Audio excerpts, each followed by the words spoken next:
Hello there. If you have never watched any of my videos before, my name is Katie, and I just graduated from graduate school at Parsons School of Design, which is in New York City. And now that that has happened, I am leaving New York. We are using the phone today as a microphone because it is very loud. In the area in which I live, there's like an air conditioner and cars, and the house is very echoey because we've been packing. My bookshelves are gone, everything is off the walls, we are living amongst boxes and out of suitcases right now. We leave in 2 days, actually. It is currently Saturday, July 27th, I think, and we leave on Monday. So we have a lot to get through. I have it written down as per usual, and I have no idea how long this video is going to be. I suspect it will take a hot minute to get through because I love to yap. So get comfortable, grab a drink, let's get into it. Chapter 1.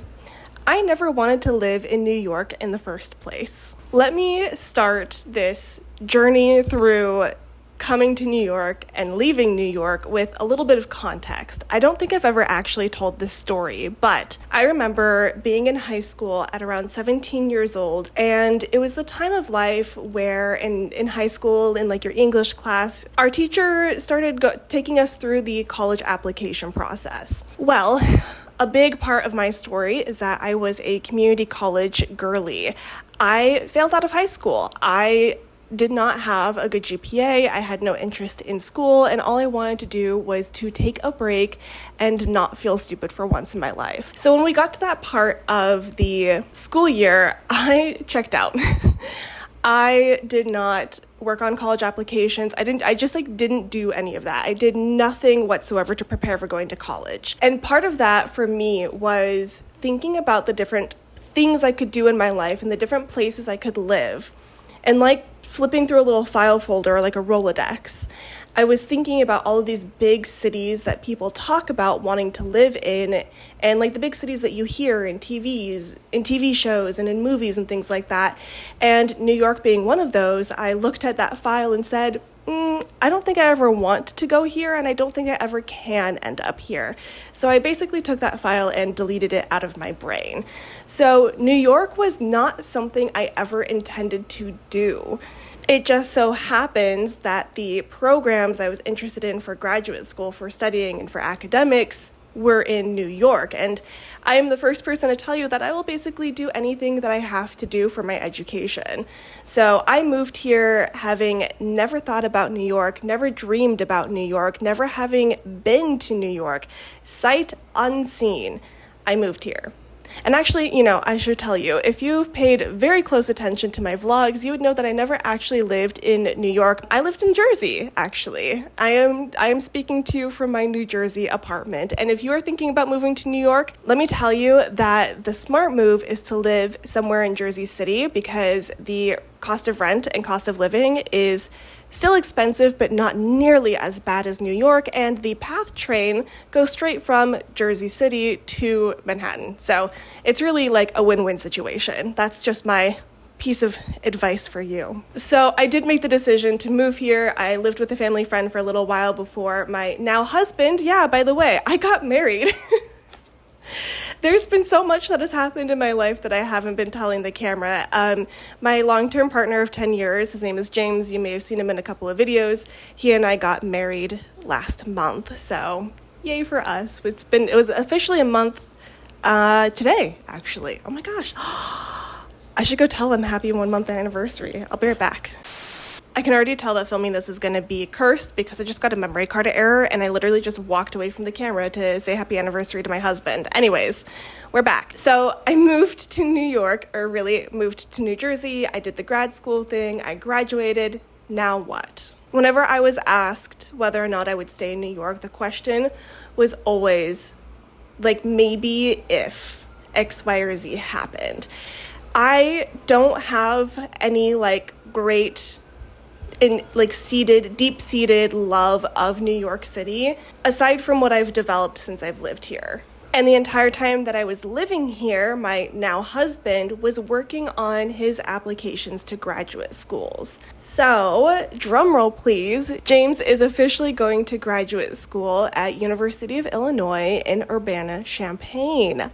He starts in August, and so over the last couple of months, we have had our wedding, but also been packing up our apartment here in New Jersey, New York, and have gone and found ourselves a little house in like a college town, but still relatively rural residential neighborhood of Illinois. So that is where I am going next, and essentially why I'm leaving New York. It's because, I care about my husband getting to follow and chase his dreams as well.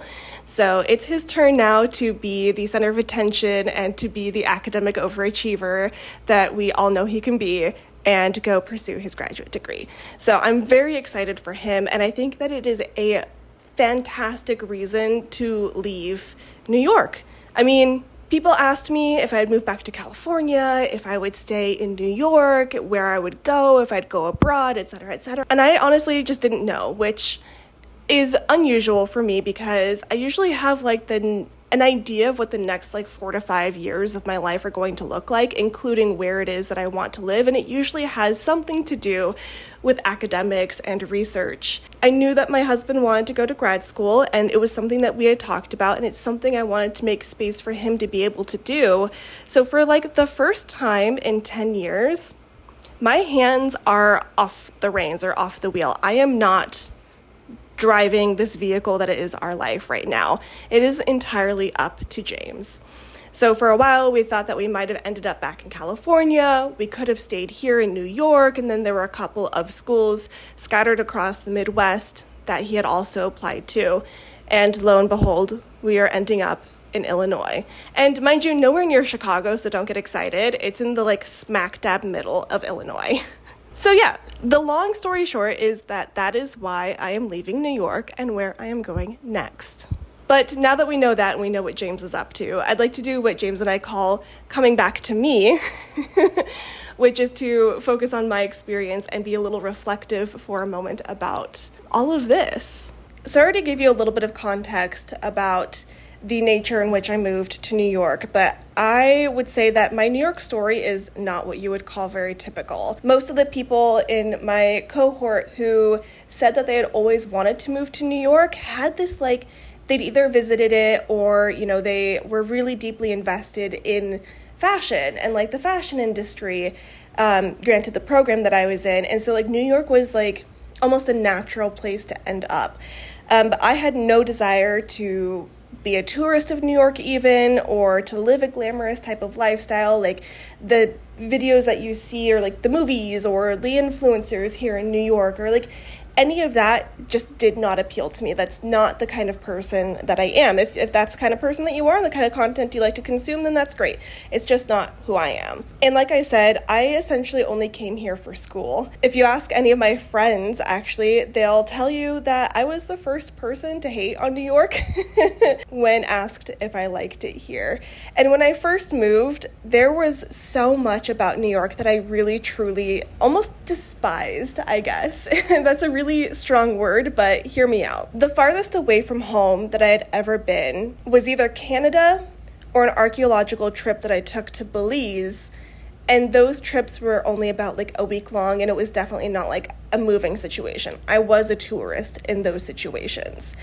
The farthest away from home that I've lived was Berkeley. And Berkeley, California in the Bay Area was 2 hours away from my hometown where my mom still lived or lives. So I could easily go home if I wanted to. To take this giant leap across the entire country of the United States, which is a massive freaking country, to take up residence in a place that you've never been to and never seen is such a wild and unhinged decision. And it is no shock that I suffered from a little bit of culture shock. I wasn't used to the way that people speak to each other. I wasn't used to the way people walked. I wasn't used to some of the food. I wasn't used to the noise of New York City. I wasn't used to the lack of trees.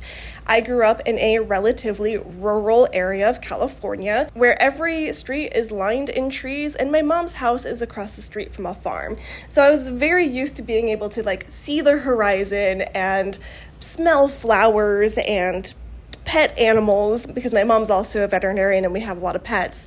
And I moved to a place that was largely industrial or covered in buildings, and There was like a single tree in the neighborhood I lived in. It was just so radically different from anything I had ever experienced that for a while I really hated it. And like, that's totally normal for culture shock. And of course, like anything new takes a while to get used to. But for that first semester, was just so terribly homesick. I moved here without my husband. He was still in California because he was finishing his bachelor's degree in Sacramento, that I had like no reason to be happy here, essentially. And also, let me say, and I'm sure the rest of my cohort will admit this too, that first semester of trying to make friends with each other, like with the other students in my class, was like a little tenuous. We were all, I would say, a little spiky towards each other, at least in my experience, but now 2 years later, I can say that I think all of them are very fantastic, and some of them are my closest friends. But yeah, there is like a lot of reason for me to like really hate New York. And on top of that, I also have ADHD, and so the sensory experience of living in New York is something that I am still not used to. It really, really drains all of the energy out of my body to be constantly bombarded by advertisements on the train, the sound of people, the screeching of the brakes on those trains, my lord, and the honking of the cars, and also just like the humidity is something I was so not used to. Again, California girly, it is dry as a bone where I'm from.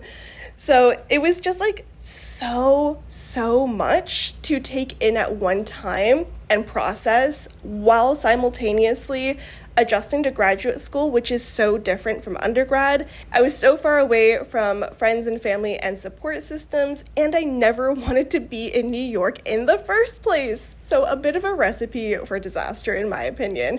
And I took any chance I could get to go back to California. Given that I've just described all the reasons why I hate New York, the thing about New York, and maybe this is the thing about wherever you go, what do I know? I've only ever lived in a handful of places, is that the city kind of grows on you. And I was very annoyed that the city kind of grows on you. Aside from all the things that I really hated about New York, I really didn't want to hate where I lived. So I spent a lot of time intentionally going outside of my comfort zone and doing some exploring, especially that first semester when I was here alone and didn't have a partner to come home to. I would spend a lot of time after school taking the train up to like the Met or going to Central Park or exploring the restaurants that were in the area of my school's neighborhood. I would ask a classmate if they wanted to get coffee with me. I spent like a lot of time trying to get to know the place that I had voluntarily decided to spend 2 years in so that I wouldn't hate it. And this involved a lot of like walking around too. I would simply, when I had like a couple of extra hours, especially in that first semester before my life got wildly busy, I would just walk. I would go on walkabouts. I would see how far I could like make a spiral outside of my neighborhood, which is on 14th and 5th, the university center of the new school at Union Square, just to like see what I could see and like find places that felt comfortable to me. And through that, I developed a great fondness for Washington Square Park, and I really love O Cafe on 6th Avenue. Tabboulette is one of my favorite lunch spots. Like, you really come to know the particularities of the neighborhood that you are spending your time in when you come to New York. And like each neighborhood, even each say 3 blocks of a neighborhood is so particular and has so much personality that there is so much to discover. And I have to say that even though I lived here for 2 years, as a graduate student, I was so busy that I often didn't have the time to go and explore other parts of Manhattan that I would have liked to have explored, let alone Brooklyn. Like, I rarely got out to Brooklyn. I've been there like a handful of times. Of course, I went vintage shopping, and there's a soul food place there that I love, and I've been to the botanical gardens, but I really tried to get to know the place where I was spending most of my time. And over the last 2 years, I've come to really love it and feel very comfortable there. I remember walking around for the first time and realizing that there was a sense of comfort that I was experiencing being in this place that had become so familiar. At the same time, I started actually making some friends, which was lovely. Living in New York, you do get to see some really cool stuff, like famous monuments like the Met and that kind of stuff, but also just like the people watching and the way that people interact with one another, and like the farmers market and the vendors stands at Union Square. Like I said, there's just a lot of particularities about the places you spend your time in New York. I also came to really appreciate the public transportation system. I think it's fantastic, and I am mad at the rest of America for not adopting something similar, although I can imagine it'd be hard to do in California given the earthquake activity, but I digress. And on top of all of this, I was really enjoying school. I have never felt as fully absorbed in a topic as I do fashion studies. So I was uncovering, discovering, unfolding, one may say, puns, haha, the depth that there was to fashion studies and how much I loved every single aspect of it and was just throwing myself into my academics, and that felt really good. Which brings me to chapter 3, the challenges of grad school.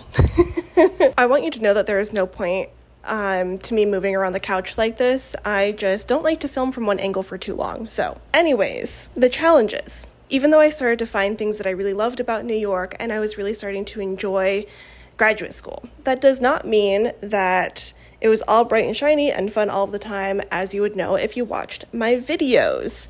These last 2 years have been some of the best and worst years of my life simultaneously. I was the most stressed out, anxious, and depressed version of myself that I have ever been during graduate school.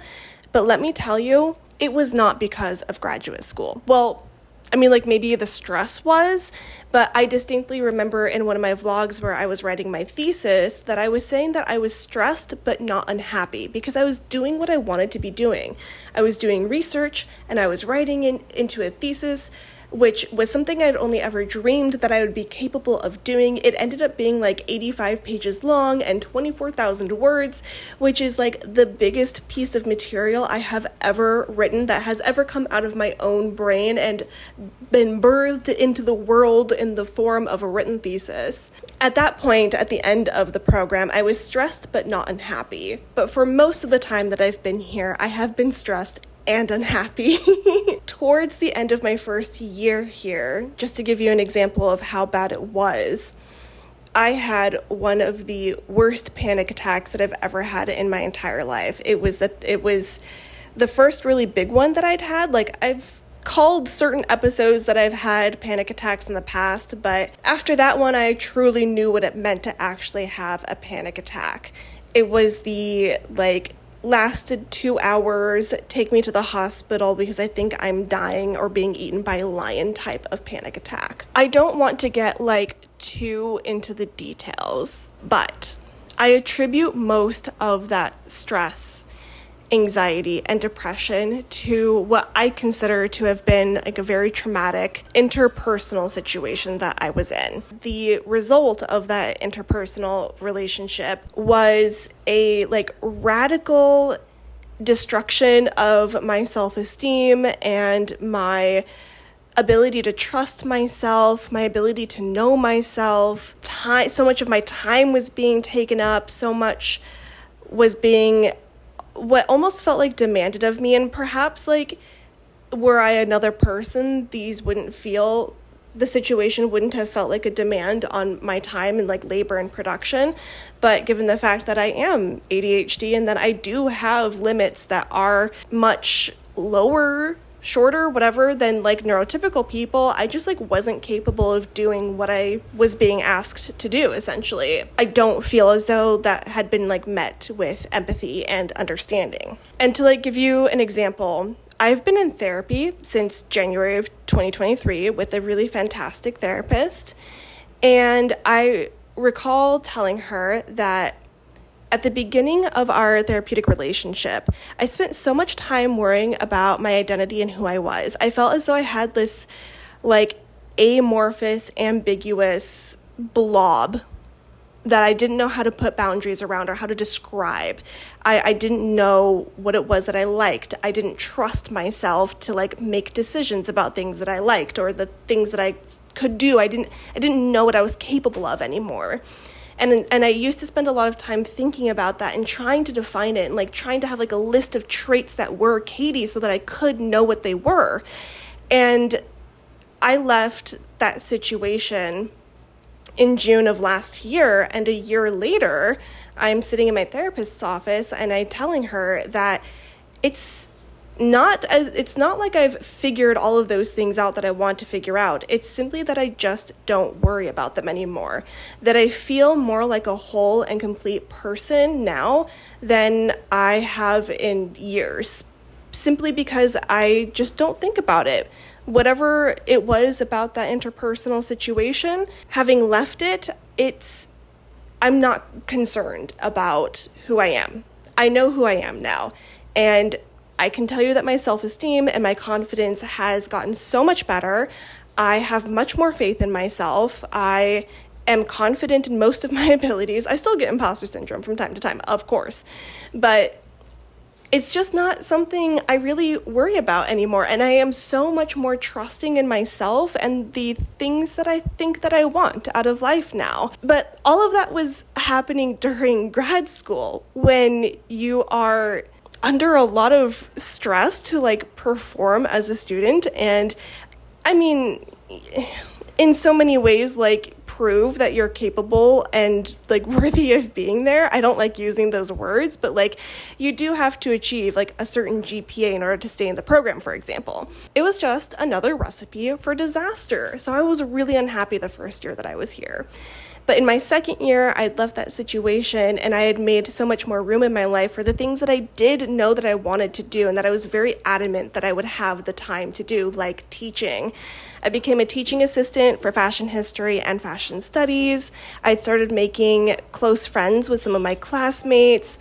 I was submitting my work to journals, and I was going into writing my thesis. And even though that was like a very destabilizing moment as well, because I didn't have the guidance from an advisor that I wanted to have, all of that was still like so good. And it almost like helped me reinstate my like faith in myself that I was capable of doing things. Coincidentally, at the same time, I also started actually medicating my ADHD, and I also got on antidepressants. I have such a weird relationship to medication and to like medicating my mental things, mental illnesses, mental, what is ADHD? My disabilities, that I go back and forth about medicating them a lot. And I had decided that I was actually going to especially because I'm so hypersensitive to side effects, but I decided I was going to stay the course. I was going to try to work my way through the side effects.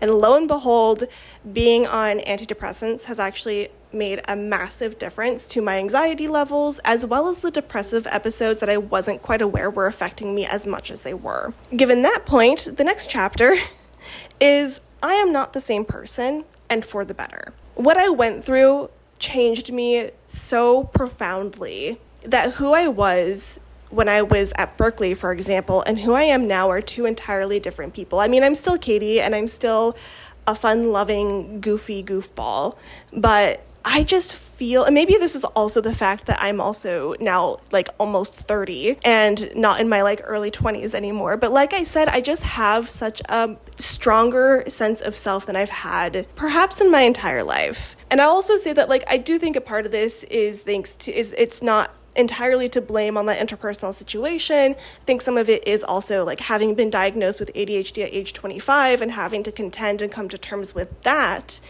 and becoming aware of all of the ways that I was different from other people and learning how to not feel ashamed of that and instead leaning into the ways that I am different, that allows me to be, or I guess achieve the type of things that I want to achieve, even if they look so different from how other people do them.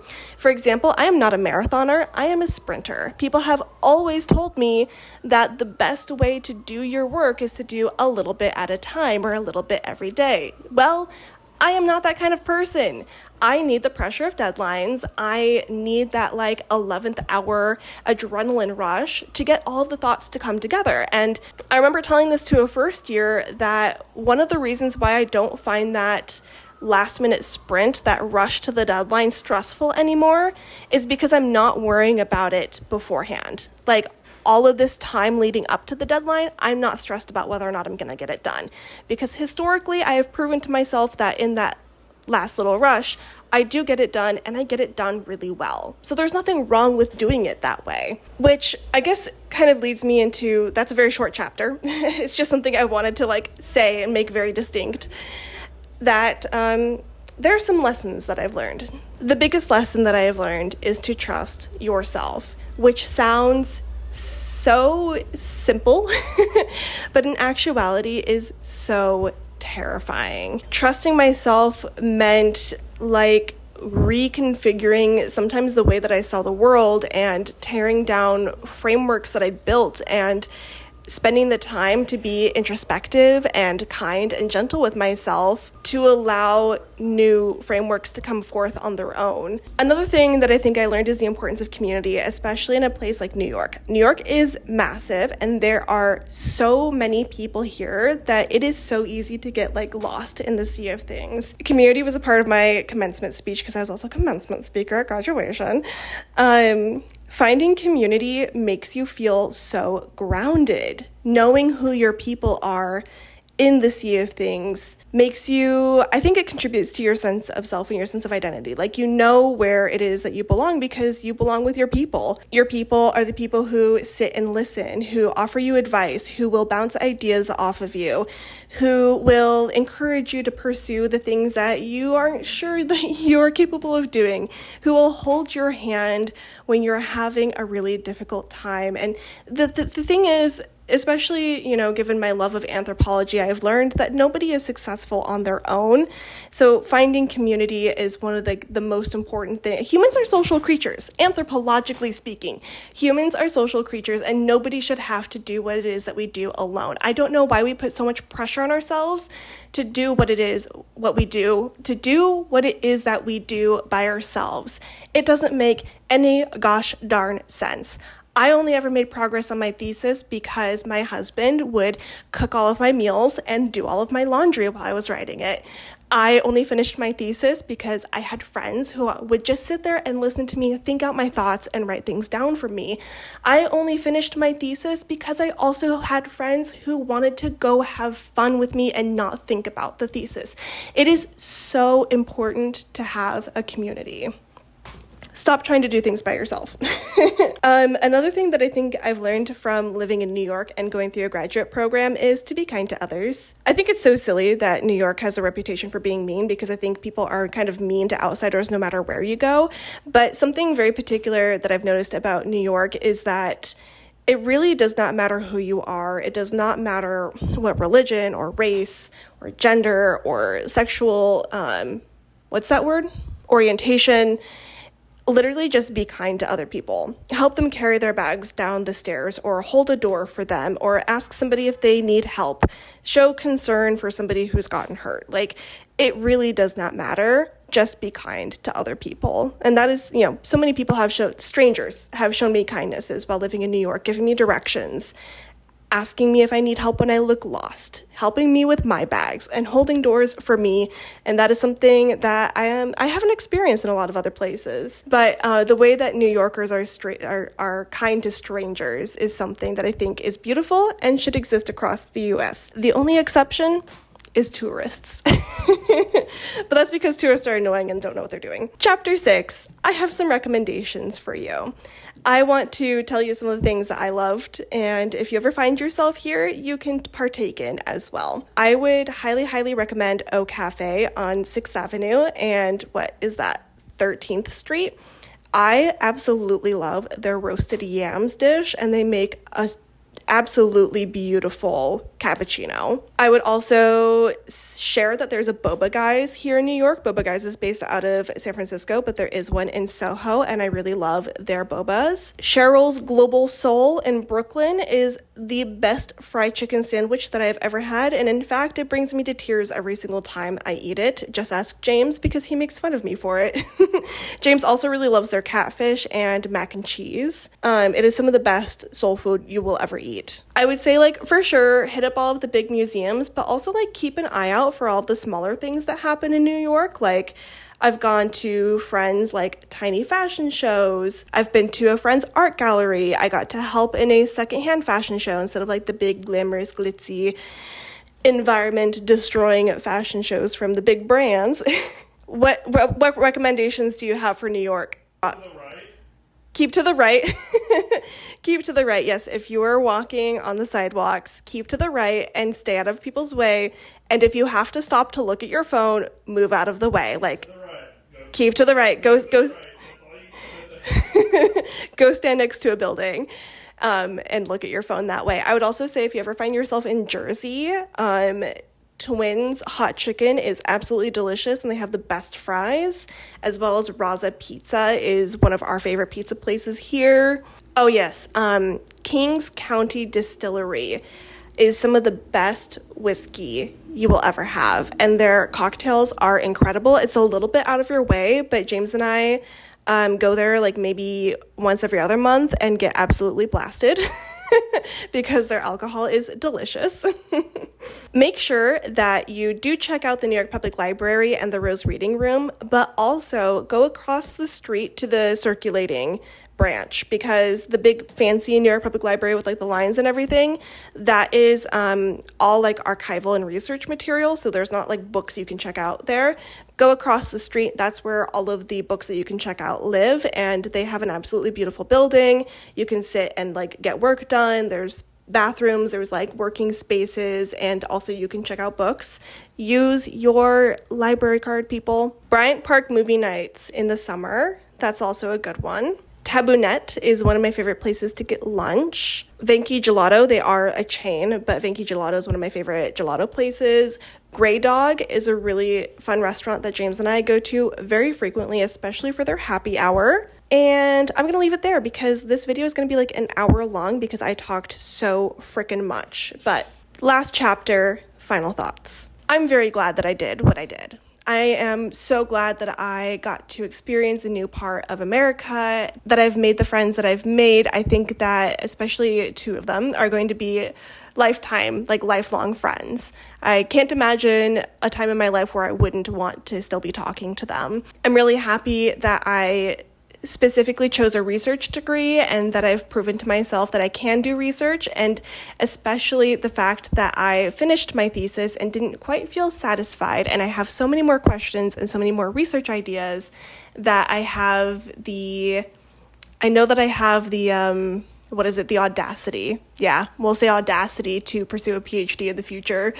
And I am also, like, in a roundabout way, glad that I've gone through what I've gone through beyond the grad school part of things, because like I've said, I just feel such a stronger sense of self than I have in such a long time. And I just feel like a calm and complete human being who knows how to actually feel feelings. And I think that that is absolutely incredible. And I wouldn't trade that for the world, I think. I think that I did the best that I could. And I'm really glad that I was here. Now it is time to move on. I think moving feels very strange right now because every time that I've moved, it's been for me.